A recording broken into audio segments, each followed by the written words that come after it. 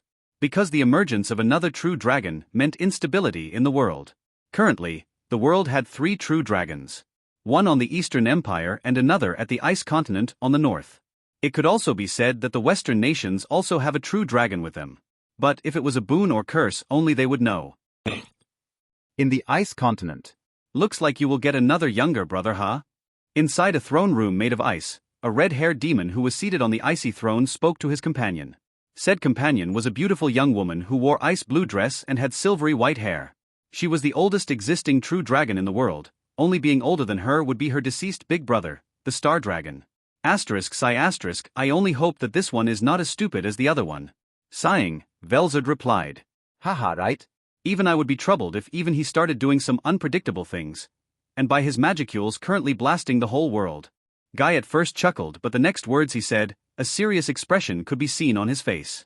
The amount of magicules he was feeling form even here, was testament of the large density and quantity of magicules Bale now had. It was second only to his late best friend, Veldanava. But it didn't mean that Bale's reached the Star Dragons. No, even now, Bale's wasn't even close, but his was indeed the top in this world now. And that made Guy serious for after a long time. Alright, let's visit him. Guy said as he stood up from his throne. Followed by Velzard, he exited the room, leaving the throne room empty. In Denia. Inside the throne room, we could see the guardians lying on the floor near the throne as we see towards Bale sitting on the throne. In the next moment, the eyes of Bale suddenly opened simultaneously, releasing a burst of magicule waves. As if it was a signal, all the guardians slowly started to wake up. Your Majesty? Still getting herself together, Medusa asked. Yes, Medusa, I am here. The evolution went as I had planned. Do you guys feel any changes? Yes, my lord.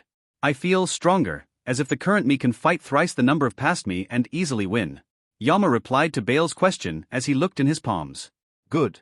Did you get any unique skills? Yes, my lord. With a chorus of acknowledgement, the guardians answered. Excellent. Now all of you, return to your floors and prepare a report on the changes of each of your floor's NPCs. Did they get any skills or evolved? Everything. Understood, my lord. Bale POV. As I watched the leaving figures of my guardians, I asked my trusty skill Gabriel a question. Hey Gabriel, did it work? Yes, Lord Bale. Currently I have evolved into a Monus with your given name Gabriel. Great. Tell me what new things you got. Along with the addition to all the new sub-skills, my original skills also had a revamp and has been updated. 1. Gabriel. This is a sub-skill which will allow you to rewrite the perception or mind of individuals to some extent. It works like a domain expansion, but much more advanced. It can be resisted if someone has an ultimate skill that prevents it. 2. Thought acceleration. This sub-skill allows for the rapid processing and acceleration of thoughts, enhancing cognitive abilities and decision-making speed. 3. Parallel thoughts. With this sub-skill, you can effectively multitask and process multiple thoughts or tasks simultaneously, enabling greater efficiency and productivity. 4. Scan and analysis. This subskill enables you to scan and analyze objects, environments, or information with heightened precision and detail, along with the addition of Ultimate Series. Warning: Scan and analysis cannot scan a unique or ultimate skill that has an anti-analyzing element in it without alerting the user. 5. Copy-paste. This subskill allows you to duplicate objects. It also works as a creation skill which will require equivalent value of resources. 6. Administrator. The Administrator subskill grants you the ability to oversee Denia's functions and control it. After evolution, this effect has been expanded to the whole of this continent as VOTW has recognized it as your domain. 7. Food chain. It works in the same principles as with Rimurus. You can grant or take away the skills of your NPCs or any being you have named. 8. Reality manipulation. This subskill grants you the power to manipulate or alter reality itself, potentially bending the laws of physics or reshaping the fabric of existence. It works in the same principle as a domain expansion. It can be strengthened in the future. 9. Space-time control. With this you can create small pocket dimensions or teleport to any place instantly. 10. Elemental control. This subskill grants mastery over the elements, such as fire, water, earth, and air, enabling you to command and manipulate these elemental forces at will. 11. Null magic. Null magic might involve negating or nullifying other forms of magic, countering spells or magical effects, or even creating zones where magic ceases to function. 13. Gravity and antimatter. This subskill allows you to manipulate gravitational forces and antimatter, potentially controlling gravity fields or generating destructive antimatter reactions. Here's a context for each of the ultimate skill Askaratha's subskills. 1. Immunity. Askaratha's immunity subskill grants you complete immunity to various forms of harm, including physical, magical, and environmental threats. This ensures invulnerability and resilience to any attacks below unique skills. But ultimate skills will be able to hurt you to some extent. 2. Spiritual manipulation. You can manipulate spiritual energy and forces with spiritual manipulation subskill, enabling you to channel spiritual energies for offensive or defensive. 3. Infinite Magicules Reactor. It works on the same principle as Malim's skill. 4. Soul manipulation. The power of soul manipulation allows you to interact with and manipulate souls. This enables you to extract, manipulate, or even restore souls, exerting control over life and death. Therefore you can resurrect any being as long as even a nanoparticles of their soul fragments is left. 7. Parallel Soul Link. Through this Parallel Soul Link subskill, you can establish connections between souls, linking you with them across vast distances or dimensions. This allows for communication, sharing of experiences, or even the transfer of abilities between linked souls. 8. Divinity. After evolution, via the unique skill Divine Dragon which was integrated to Ultimate Skill Askarath, you have Divinity now, and can use Divinity-based attacks. Divinity works on the principle of how many beings worship you and are loyal to you. 9. Universal Layer Barrier. You can erect a Universal Layer Barrier, a subskill that creates an impenetrable barrier capable of shielding against potentially any attacks. This was the main subskills of me and Ultimate Skill Askarath. Am I too op now? Not really. In the grand scheme of things, you are not even close to the dragon god Veldanava.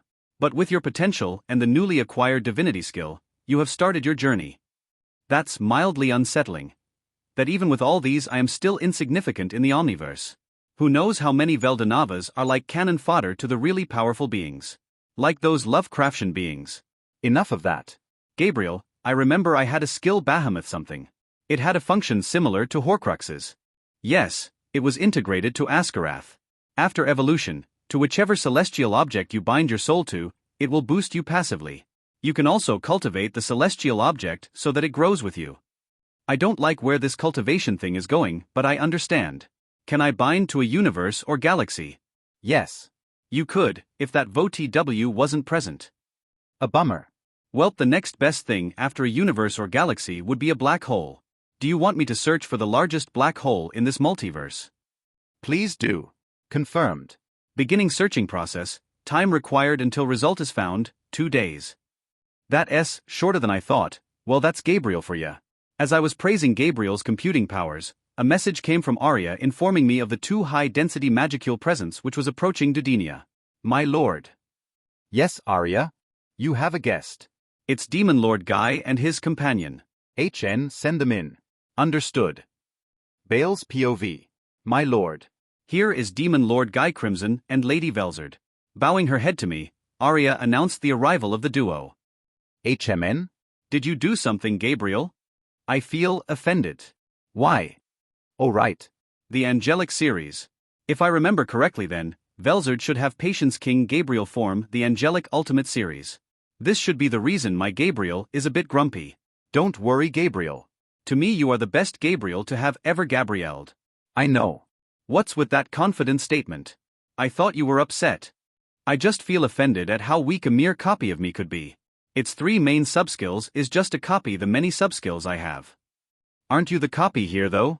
Maybe such thoughts shouldn't be voiced in front of her. Well, it is true that the known skills of Gabriel, that is fixation, eternal world and temporal manipulation, can be easily replicated by my Gabriel. I wonder would the time of acquisition make any difference? Velzard had these skills for at least 2,000 years and I have acquired them just a few hours ago. With me, you don't have to worry. As if reading my mind, Gabriel replied. I see. As Arya left to guard the floor of the throne room, I invited the duo to seat with me. We were currently in the 4th floor, the domain of Gaia. As her name suggests, this place is a heaven for nature lovers. Forests with tall trees on one side, long snowy mountain ranges in another, a far-stretching plains with lush grass in between with a crystal-clear river flowing in between and a clear blue sky above. We were seated in the plains. In the middle of all these landscapes. How did we reach here, you may ask? Well, simple really, teleportation. But it doesn't mean anyone can teleport wherever they want. I am the only one who can allow it. Now that Denia and by extension this whole continent is connected to me via Gabriel, I can monitor who is where and what they are doing. In here, I am all-seeing, I am omniscient, I am go. I think that's enough. Asterisk cough asterisk, I lost myself in the flows. Anyways. So what brings you guys here? I am sure it's not just to have a delicious tea with me. I asked as I casually sipped my steaming hot tea. Ah, the luxury of being a overlord. Nothing, just wanted to chat with you, said Guy with a not-so-convincing smile on his face. Velzard was seated right beside him, hugging his arms as if they were just newlywed couple. Oh really? Playing along with Guy, I asked. Yes. Oh, by the way, I heard you evolved. You noticed? I asked with a smirk in my face, completely knowing what Guy was here for. It was hard not to, when the voice of the world itself announced it, you know? Definitely. It's such a nuisance, right? You are just minding your own business and then suddenly some evolves and the whole world is informed of it. I joked. Exactly. Laughing at my joke, Guy said. But suddenly the air seemed to chill a bit to negative 350 degrees Celsius. You have evolved into a true dragon. First off, ignoring the complete impossibility of such a thing happening. I want to know, why do I feel a sense of familiarity with you? Velzard suddenly spoke as the ground around us froze. Crystal like ice forming on the grass. A familiarity? Could you elaborate? I asked with my eyebrows raised. You have the same feeling as my big brother. Although Guy might not have sensed it due to the feeling being too minuscule for him, as a fellow true dragon, it is like a lighthouse in the dark to me. Gabriel, any leads? It should be because of the skill, divinity. Every cosmic god has this. And obviously, the dragon god Veldanava too should have this skill or at least the top-tier version. It should be the reason for Velzard's feeling. Ah, that makes sense. It should be because I have a skill that is similar to your brother. Same skill? Velzard asked, now intrigued to know what it might be. Guy too was focused on my next words. It's called divinity. Veldanava, as a dragon god should have it, and I too have a washed-down version of what he has, therefore your reaction. I see. Then, this means you are approaching the same realm as my friend? Guy asked. I believe so. Amazing, well then Bale, let me come to our true purpose of coming here. Hearing what Guy was gonna say next, I turned to him. Although I almost knew what he was gonna ask, I externally showed an expression of curiosity. I want to know what your true ambition is. What you are planning with this world. I have no idea what you are saying, Guy. Haha, don't take me for a fool, Bale, I know what you did with Volan and Gemra. And I also know you don't plan to stop with just these 2 kingdoms, right? Laughing a bit, Guy suddenly released a large amount of his aura, while Velzard too simultaneously released hers. Both the auras mixed together in a harmony as they both attacked me. If I were the pre-evolution Bale, I might have been sweating or maybe even fallen before the auras of the strongest primordial and current true dragon, but now, smiling at the display before me, I silently sipped the still hot tea. It has been a few minutes, but thanks to the simple heat regulation rune on the cup, the tea has yet to have cooled. HEW Gabriel, how's the conversion going? It is going smoothly, Lord Bale. That's right, with the help of infinite magicule reactor, Gabriel was converting the magicule-induced aura into pure magicules, which was increasing my magicule capacity. Frowning at the unresponsive nature of their actions on me, both decided to stop. It seems you have become stronger than we had thought, Guy said as he once again started to reevaluate me in his mind. Well, if you guys want to fight, why don't I give you just that? I said, finally putting the teacup down. But you should know that we can't destroy this planet, Guy said. Absolutely. And when do I say we were fighting here? As I said that a gate opened beside me. It was a bit different from the regular ones as I used space-time manipulation to open it. It had a hue of purple as usual, but with a tinge of bluish-black in it. Stepping inside, I beckoned to the duo to follow me. With a hint of hesitation, they both decided to follow. On the other side, what was revealed before us was a vast expanse of gray soil-filled wasteland. No trees, vegetation, or even life. Just plains and small rolling hills covered the horizon. What was more incredible was the sky. Unlike the blue sky of Earth, this place had a night-like blanket.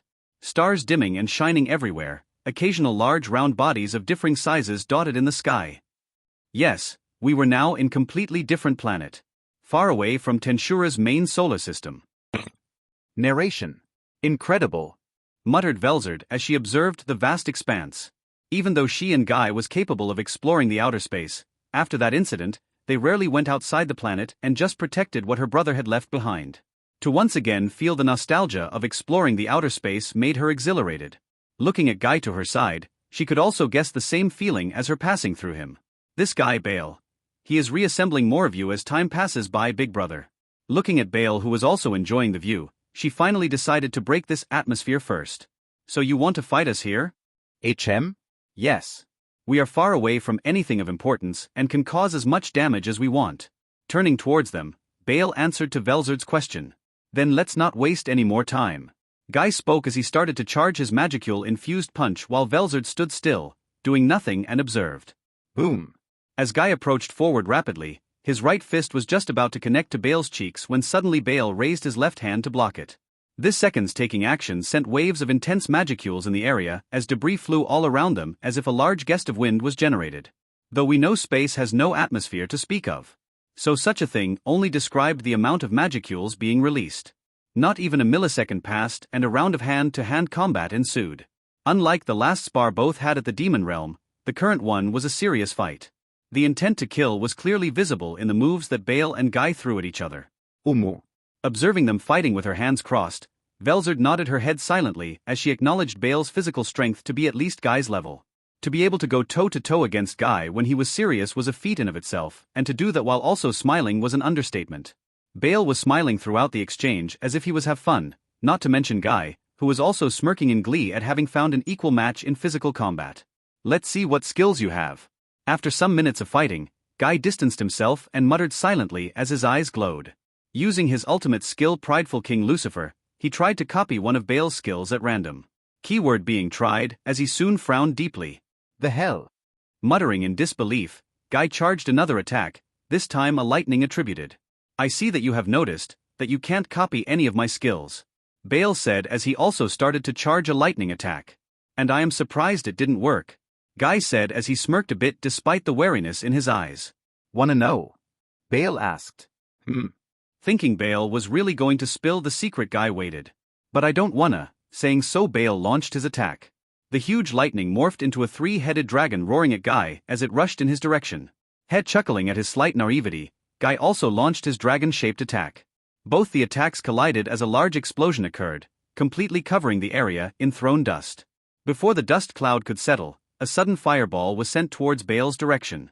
Easily dodging the spell, Bale looked back to see a large explosion the size of a nuclear explosion. Even a simple fireball is like a nuclear explosion. As such thoughts passed Bale's mind, he suddenly felt a danger in his senses. Dodging, Bale saw Guy punching at him at slow motion as he narrowly bent backward to his right. A feint, huh? Using the fireball as distraction, I guess. Sending a punch at Guy, who jumped back several feet, Bale again threw an attack at Guy. This time, a plasma attack. Seeing the densely heated beam of plasma aimed at him, Guy quickly summoned his sword, blocking the beam. Sparks of the plasma flew everywhere, some even landed on his skin as he watched in amazement at the rapidly healing wounds. He felt no pain due to his resistance, but to be able to even damage him was a feat in of itself. I have to say, Bale, you have impressed me for sure. Now, let's see if you can defend against this. Deathstree. Guy launched a supercharged and highly radiating nuclear magic at Bale. Watching the attack coming at him, Bale started to recall what this magic does. Basically, it was a radiation attack. A very, very high one. It had the ability to genetically mutate a living being, killing them instantly. Only 1 in a million was able to survive this attack and even then have to live as a mutated monster. Physical or magical defenses was useless against it. There was only 2 ways to stop or bypass it. And luckily, I have both. Suddenly, a golden glow radiated from Bale as by the milliseconds, the black light approached him. Soon, Bale's body dematerialized into countless golden fragments, swiftly dispersing everywhere.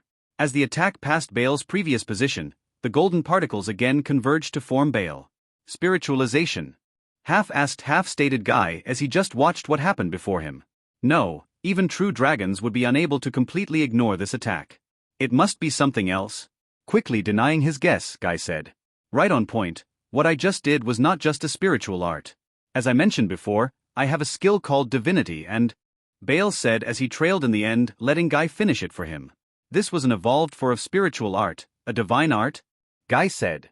Exactly, although your attack could potentially harm me even if I was in pure spiritual form, I used divinity to remove that small factor. This eliminating the danger of your attack. Bale said. Now my turn. Suddenly, a tear in space occurred as slowly a golden hilt of a sword emerged. Holding onto that hilt, Bale slowly pulled it out, revealing the full sword in its beauty. The blade was of the color of purple and black. It had small white dots in it. Those dots were actually stars, real ones. The name of this sword was Star Sword, Eclipse. It was a world item that could change into any weapon possible, even firearms. As its name implies, it had 2 main attacks, Solar Burst and Lunar Slash. Both dealt 85% to 95% of the opponent's complete HP while debuffing them for 30 minutes with Magicule Disruption. It also hampered any form of regeneration. There was only a little difference of attack form. One was an AoE and another towards a single enemy. With Bale's evolution, even his gears had an update as the sword's combat capabilities skyrocketed. Seeing the sudden appearance of the sword before him, Guy frowned slightly. The sword in Bale's hands was clearly not ordinary. Even from a distance he could guess it was at least mid-god tier weapon. At least. Charging Magicules towards his sword, Bale launched the attack. Lunar Slash. As Bale swiped his sword horizontally, a long streak of purple energy was released from the sword rapidly reaching Guy. Seeing the attack, Guy, for the first time in a millennia felt true danger. He knew that if that attack hit him, it could get seriously hurt, to the degree that he might get incapacitated for some days. As he saw the attack quickly approaching, he wanted to use any form of defense to protect against it, as dodging seemed impossible due to the small distance between him and the slash. As the attack was going to reach him in the next second, it stopped. Not just the attack, the blinking of the stars in the sky stopped blinking, even Bale seemed to have stopped moving. Good thing I was here, otherwise you would have injured yourself, you idiot. A female voice echoed in the distance as he remembered his partner being present here. In the heat of the moment, having completely forgotten about her. Thanks for the save, breathing a sigh of relief, Guy said. You also have time manipulation, and like an idiot you forgot to use it. While using her skill Gabriel to freeze Bale's sword slash, Velzard spoke. As she was freezing the attack she frowned for a moment. Truly, his powers have gotten really stronger. If this attack hit even me, I couldn't guarantee if I would be unharmed. Really? I am honored. As Velzard muttered a praise of Bale's attack, she heard a familiar voice as she turned her head at breakneck speed towards it. How? No one can escape my eternal world, even Guy was allowed to move because of me. Velzard said in disbelief as she saw Bale completely unaffected. Well, I am also a master at space-time manipulation myself, you know? Bale said as he smiled at the duo's Pikachu face. Releasing her eternal world after disabling the attack of Bale, Velzard asked Bale another question. No, just space-time manipulation won't work, you must have done something else. Yeah, I did. But I won't tell you. Then I why dash. Bale POV. That's enough, Velzard. Let's end this now. Bale, I recognize your strength now. Your power have come to my level now, so I will treat you as my equal. What do you say? Before Velzard could say any more, Guy interrupted her by shamelessly declaring the fight a draw. But I clearly would have won if Velzard didn't save your ass. Remember, he has prideful King Lucifer for a reason. Yeah, I know. Alright, I agree. And what about my ambition? I don't care, as long as you keep the world in balance, then I will have fulfilled my promise to Veldanava. Shameless. Don't worry, I don't have any goal of destroying the world. Besides, I now will need believers as I am a god now. Speaking of, hey Velzard, what do you say if I resurrect your brother? Don't joke with me, Big Brother is already dead for a long time. What if his soul went to the reincarnation cycle and in a few hundred years his soul will reincarnate here once again? Is it possible? Guy asked before Velzard could speak. Definitely, only thing would be that I have to kill the reincarnated being. It's not impossible to let both beings live, I just want to know their choices. No. Let it be. If this is what he wants, then we don't need to intervene. Guy said as he smiled, looking in the distance. Does Guy have a thing for Veldanava? After the talk, we decided to return back to my castle. Back to the plains, sipping tea peacefully now. All right, Bale. Let's end this meet for now. We shall meet again someday. Putting his cup down, Guy was the first to stand up. All right. And I will Aslo visit you some other day to share my experience in dealing with my small brother, Velzard said as I thought about the trauma poor Veldora might have had to experience. Before we leave, I want to declare you my new best friend. If you need anything, just ask me. Giving a thumbs up, Guy said. Gabriel. Does he have any? No such intentions detected. But it is advised to be cautious. Haha yay best friends. All right, see ya then. I said as I immediately opened a gate, flinging it towards them, strange style, directly dropping them to their domain. Today was exhausting. Yes. This should be a first time you actually agreed. I am just exhausted at having seen you being exhausted. You have low stamina. You will do bad in the bed. Shut up. As a dragon, I have the highest stamina in the world. Speaking of, why do you sound more sassy? Must be your delusion. Trying new phrases, huh? Bale POV. So, Gabriel, how big is this? I asked as I stared at the massive black sphere before me. In the far horizon you could see shining light moving visibly, while it seemed to get stretched and get sucked inside the place where I was standing above. It has been 2 days and Gabriel had found the largest black hole in this multiverse. And to say it was huge was an understatement. Just hear what Gabriel have to say. It is approximately proportional to the Milky Way galaxy. Although it will never stay alive for eternity, but its lifespan is actually reaching infinity. You can further expand its lifespan by increasing its mass, size, or feeding it with your magicules, though it might take centuries to make even a small dent. What the hell? A black hole as big as Milky Way. And lifespan close to infinity? And you are saying this is the biggest, right? Not exactly, there is a possibility that there are larger black holes in the omniverse, which is out of my search radius. This black hole might even be an average one for all we know. How big is the omniverse? To make even such a big black hole just an average one? Regardless, this suits my purpose for now, I guess. Gabriel, bind my soul with it. Understood, the process has begun. Connection established, warning. Incomplete will detected. Eliminating will, successful, soul binding successful. Wait, did I hear incomplete will? Every celestial object has a chance to develop its own will. A soul basically, this black hole had reached the threshold for an incomplete will and would have reached a full-fledged self-thinking will, which might have been dangerous for you. What is the difference? Incomplete will has just primitive emotions for survival. If any threats were to be detected by it, it will simply try to eliminate it. For complete ones, it will become more sophisticated, it will plan, it will scheme and lie just like a human. Like Gaia for fate? Exactly. I guess I understand now. So Gabriel, I was wondering, what will happen if anybody found out about this ability of mine? It is realistically impossible. Noon can detect the soul corridors between you and the black hole, and as an added benefits of the ability, the whole sphere of influence this black hole had created with its magnetic fields is now your domain. You are free to use it as you see fit. Damn. So these billions of square light years is now my domain. Yes. Also, you will be notified of any living being entering, so the black hole will be safe from any attacks. You also have the benefit of sending a copy of yourself with 60% of your maximum power to defend it via Soul Corridor. That's amazing. Having the power to customize what I want and the ability to send a clone with 60% of my powers is making me come up with various ideas to experiment with. Alas, I have been away for about a day, so I will be having some fun later with this. I should return for now, gate. Entering the gate, I exited inside the throne room, once again to be greeted by an empty room. I guess Medusa went away to work in her office or something. Going to my throne, I thought of all the things Gabriel just mentioned. With the black hole working as my second chance at life if I were to ever die, no matter how implausible it sounds considering my strength. I wonder if I could make the clone exit that sphere of influence, or is it just restricted there? Thinking of, hey Gabriel, I remember an invasive species of alienoid insects called insectars being present in the anime. What about them? They are located in another universe.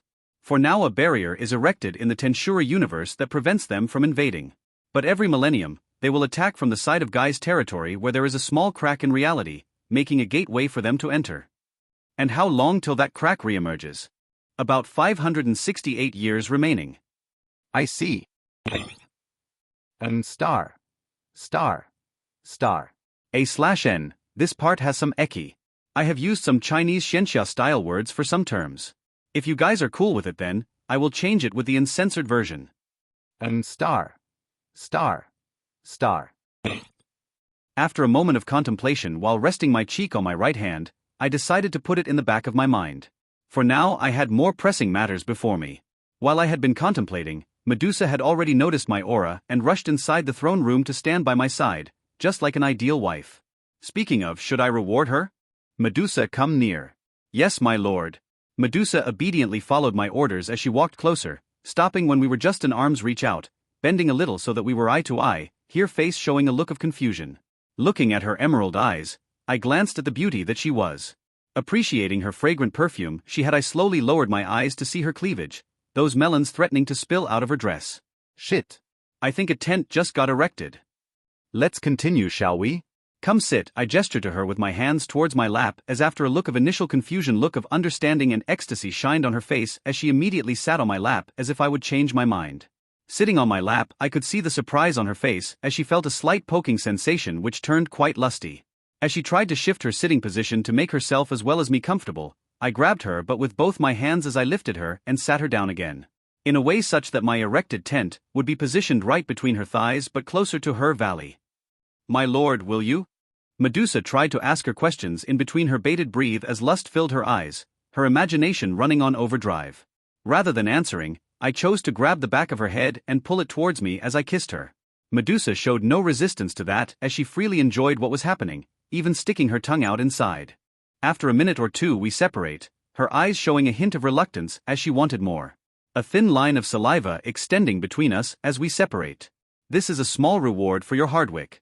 If you do more, I promise to reward you with something more pleasurable.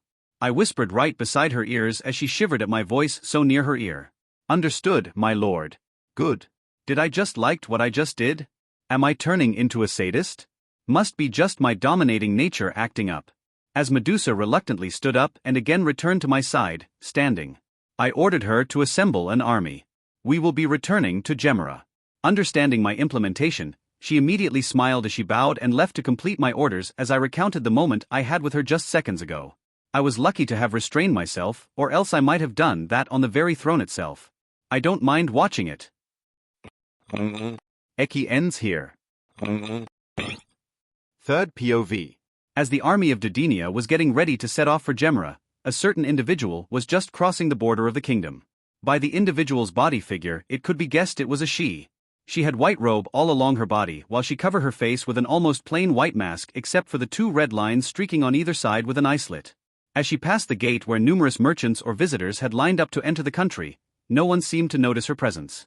Not even the guards as they went about checking identity cards, taking traveling fees and doing mundane things like talking with comrades. While she almost entered the gate, she heard a conversation that piqued her interest. Did you hear? A horde of dragons destroyed Volan. One of the merchants in line spoke to his friend before him. Really? I have never heard of a horde of dragons, aren't they like solitary beings? The friend asked, not completely believing the words. That's the amazing part. There were not dozens but hundreds of them of all sizes. One friend of my brother is a soldier here, he told me this. The merchant verified his theory, while the surrounding travelers too started to listen on what was going on in this country. Hundreds? Now you are surely exaggerating. How could there be that many? Did they come from the mountains of Connaught? No idea. It is said that a woman turned into a dragon right before the king and flew away. Her size was the largest, stating her status as a leader. Continued the merchant. Then she must surely be one of the demon lords, right? Because I don't know who else might have such a huge army of dragons. The friend guessed. It's even more crazy. She is one of the subordinate of the newly appointed demon lord, Bale Draconio Arminon. His title is the Dragon Overlord. The merchant continued as a look of craze showed in his face. The people around stood agape at the merchant's words. Shock and disbelief clear on their faces. An army of dragons attacks Volan, and completely decimates it. Then it is revealed that the leader charging the attack is a subordinate of the Dragon Overlord. Someone they had heard of just recently. Who would believe such a thing? They thought. But such a thought was soon broken by the guard captain in charge of the gate. It is true though. We all witnessed it happened. The sky was covered for a few minutes with all the dragons flying in Volan's direction. My brother who was enlisted in the war told me he could hear the echo of the warning bells ringing for straight 20 minutes. Now that even the guard captain who is part of the army of Gemera had said it, slowly a realization started to set in the minds of the people. Bale Draconio Arminon is definitely an overlord of dragons. Bale? Hearing all she had heard, the white-clad figure silently contemplated as she disappeared from the spot. No one noticed her existence and her leaving. In Gemera's capital. Inside the meeting room of the castle. All the nobles were present in the room, standing neatly in rows as the king, George, presided over the meeting on his throne as his two children sat beside him on different seats of their own. Everyone understands why I have called this meeting, right? The meeting began with a question from George. News had come from a peculiar messenger, bringing news of the impending arrival of Bale along with his army. The messenger was peculiar because it was not a normal human, not even some demon or monster. Just a few hours ago, a dragon was spotted flying towards the capital at a rapid speed. Afraid of this being an attack, an army was assembled to ward it off. As soon as the dragon reached the walls guarding the capital, it talked. I am a lowly servant of the Great One. I bring news of his arrival in your ignoble place. Be honored that you will witness his imperial army and the Great One's glory. Farewell, humans. As the dragon declared his message in a condemning tone with a hint of sarcasm at the term humans, he flew back the way he came as if he was against staying there for even a second more. That was... One of the soldiers began as he struggled to find the correct words to express his feelings in this strange situation. A dragon came and instead of an attack spoke as if it was a decree and left. It spoke for God's sake. Distressing. Now someone go and inform the king quickly. The head captain Gaulard completed the soldier's sentence as he promptly ordered, which got the rest to get jolted awake from their trance. Yes, your majesty. The nobles chorused as they acknowledged the fact they have already been informed of the message. Your majesty, I am guessing that by the Great One the dragon spoke of it is. One of the nobles spoke. Before he could say the person's name, Carlos completed it for him. Dragon Overlord Bale. Yes, you are right. I have no knowledge of anyone making a dragon speak so lowly of itself, such as being a servant of someone. And it perfectly fits his title as well. Richard, the Duke spoke. The dragon said something about the Imperial Army. And if we were to go by us human standards, it will definitely the most decorated and strongest military force of Overlord Bale. Gaulard continued. By now, everyone had started to refer to Bale with his tittle Dragon Overlord and had nearly forgotten his Demon Lord status because of the stunts he kept pulling and the excess amount of dragons he had. It just felt natural to call him that for the humans. Then we should prepare for his arrival. It has been a few hours already. He should be arriving soon. The prince said. Don't worry, your highness, we have already done that. The guards and everyone is on standby and are just waiting for his arrival. Gaulard said. Father, I have a feeling that we are in for a surprise once again. The princess said as she tried to think of the potential implementation of bringing the Imperial Army. Indeed, my dear. And I hope I don't get a heart attack. Ha ha. The king joked to lighten the mood of the room as it worked like a charm. Everyone was smiling to his jest as they could empathize with his feelings.